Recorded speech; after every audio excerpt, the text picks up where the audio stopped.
আচ্ছা, ডিপ্রেশন নাকি মন খারাপ কীভাবে আলাদা করব? সহজেই আমরা স্বাভাবিকভাবে দেখি কোনো একটা দুর্ঘটনা ঘটলে বা কোনো একটা লস গেলে বা যে কোনো ক্ষেত্রে আমাদের মন খারাপ হতেই পারে, পরীক্ষা খারাপ হলে মন খারাপ হতে পারে, ঠিক না? এরকম তো মানে খুব স্বাভাবিক একটা ঘটনা। কিন্তু আমরা কখন ডিপ্রেশন বলবো?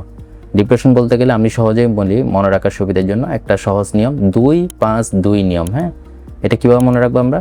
যে প্রথম যে 2 বললাম, 2 হচ্ছে কি, বেশিরভাগ সময় মন খারাপ থাকে। হ্যাঁ, কোনো কিছুই ভালো লাগতেছে না। রোগীরা আমাদেরকে এভাবে বলে যে মনে হচ্ছে আমার মানে মানে হয় না যে সূর্য উঠলে একটা মেঘ থাকলে যেরকম সব কিছু একটা অন্ধকার, মানে ভালো লাগে না, এরকম একটা পরিস্থিতি। হ্যাঁ, মনে হচ্ছে আমার জীবন একটা মেঘের ঘনঘটা, এরকম একটা অবস্থা।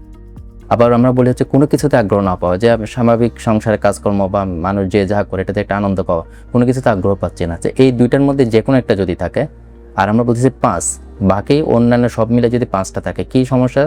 যেমন হচ্ছে যে খাওয়ার রুচি না থাকা, খুব বেশি বিরক্ত লাগা, অথবা হচ্ছে আমরা ঘুমের সমস্যা হওয়া, অনেক সময় হচ্ছে আত্মহত্যার চিন্তা চলে আসা, নিজের জীবন নিজে শেষ করে দেওয়া, এরকম চিন্তা চলে আসা, আমি আগ্রহ পাচ্ছি না, শক্তি পাচ্ছি না, মনে হচ্ছে আমার শরীর চলতেছে না, হ্যাঁ, কোনো কিছুতে আমি মনোযোগ দিতে পারতেছি না, কনসেন্ট্রেট করতে পারতেছি না, এই সমস্যাগুলো থেকে যদি যে কোনো টোটাল 5টা সমস্যা থাকে, এবং আমরা বলি আরেকটা 2 বললাম যে ডিউরেশন যদি এমন হয় যে 2 সপ্তাহের বেশি, 1-2 দিনের জন্য হতেই পারে, কিন্তু যদি এমন হয় যে এটা 2 সপ্তাহের বেশি ধরে আমার মনে একটা এরকম খারাপ লাগে চলতেছে, তখন আমরা বলবো আর অবহেলা করা যাবে না, অবশ্যই একজন সাইকিয়াট্রিস্টের পরামর্শ নিন।